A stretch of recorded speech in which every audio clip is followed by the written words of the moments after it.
From the first century for 100 of years, no one doubted of any significance where you get values, where you get ethics, where you get what is right and wrong. You look up, that's where you get it.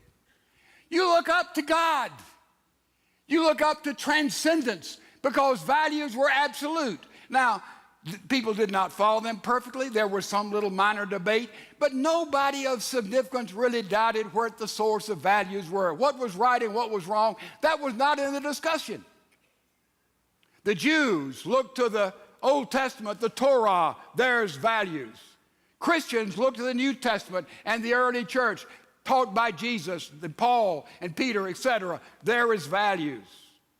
Even the philosophers, the Greco-Roman world, they looked at natural law and said by the givenness of creation and nature, you can see transcendent values that come from the Almighty. So you have hundreds of years from the first century forward that it was built into Western civilization. What was right and what was wrong, you look up and that's where you got values, ultimate meaning and principles of life. And that is what you would teach and transfer from generation to generation with enthusiasm and with confidence that if these values were lived out, that life would make a difference and the whole society would move in the right and proper and godly direction for hundreds of years. We came up with that, so many of us. All the myths that we would read, they had a hero and a heroine. All the folklore had heroes and heroines. And we were familiar with all the Bible stories a couple of generations ago. The parable of the prodigal son, the greatest story ever told, by the way. The Good Samaritan, that was a part of the culture, part of the vocabulary. The parables of Jesus, those little piffy stories that had a punch right in the middle of morality and what was right and what was wrong. That was a part.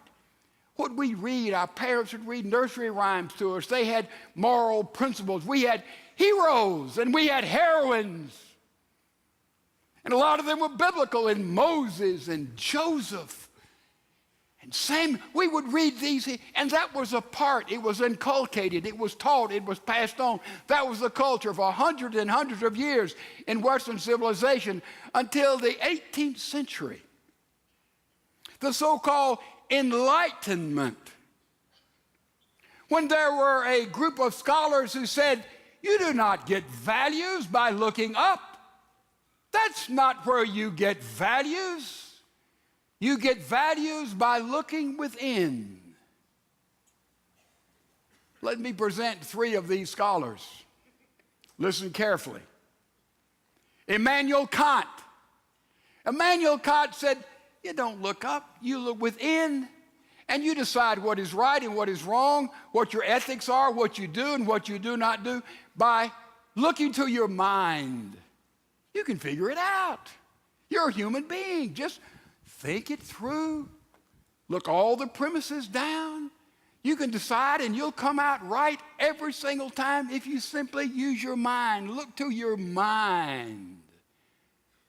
And so that was proposed, that was written about there in the 18th century. You say, well, what does all this have to do with us? Let me tell you something, ladies and gentlemen. If you hadn't figured out yet, what is in the classroom today will be on the streets in just a few years. Don't forget that. So these are just ancient philosophers. Oh no, stay with me. That was the beginning of rationalism. Look to your mind. That's where you find values and ethics and what's right and what's wrong. Then another guy came along, Rousseau. Rousseau came to the picture, and Rousseau said, Kant is right. You don't look up to transcendent values from the Almighty or biblical values that are written down. He said, you don't look up. Man, that's old-fashioned. We are enlightened. But he said, don't really look to your mind to figure out what's right and wrong. He said, look to your heart, your passions. If it feels good, it must be okay. You heard that? It must be all right. Look to your heart. And Rousseau taught that a child was born, a baby was born with a pure heart, a beautiful heart, a clean heart.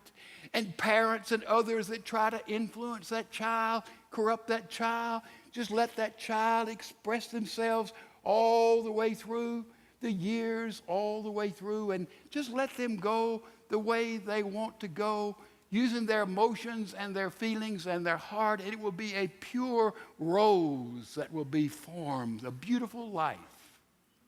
That's what Rousseau taught. Modern education. Somebody said Rousseau didn't have any children. Oh, yeah, he had four. He had four by a peasant girl who was illiterate, and he systematically disinherited all four of them because of their lives. Follow your heart. Don't look up, look within. Don't look at your mind, but look at your heart, look at your feelings, and this is Romanticism. Now, the third guy came along, beginning of the 20th century. He came along there and said, no. Nietzsche, Friedrich Nietzsche came along. He said, I'll tell you here, but the 17th century is not right. In the 18th century, Nietzsche, he came along and pushed us to another area. He said, look to your will to decide what's right and wrong. And he talked about the Superman, or the German said the Overman, the Superman, the Superwoman. To decide what's right and wrong, you just assert yourself. You just show your muscles. That's how you decide. And might makes right. This was the philosophy of Adolf Hitler. He was a Nietzsche follower down to the core. And Hitler adopted the saying that you'll see on your screen of Nietzsche. Look at it. The strong have the right to rule any way they see fit. It is might makes right. And it is the doctrine of perfectionism. If you assert yourself, you decide what you want. If you're strong enough to get your way and to do it, that makes it all right. See, I didn't break any law. That's what the German criminals at Nuremberg said. I didn't break any German law. I just used the might of the Third Reich. So you have these three guys saying, hey, don't look up, look within, look at your mind, rationalism, look at your heart, romanticism, look at your will, perfectionism, the Superman, the Superwoman, and you decide. And you see Nietzsche. You see, all of these philosophers, their seeds have been spread all the way through our culture. Talk to somebody who's a humanist. Talk to somebody who's away from God and away from the church. They ask them how they determine what is right and wrong. They say, well, I just use my mind. And, I just follow my emotions. If I can get away with it and do it and nobody finds out, man, I'll just assert my will, right? What is the results of this?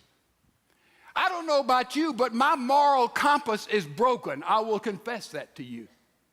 My moral compass is broken. I look to my mind, I look to my feelings, I look to my strength, all of that, and decided ethics, what's right and wrong. My compass is broken, and ladies and gentlemen, your compass is broken too.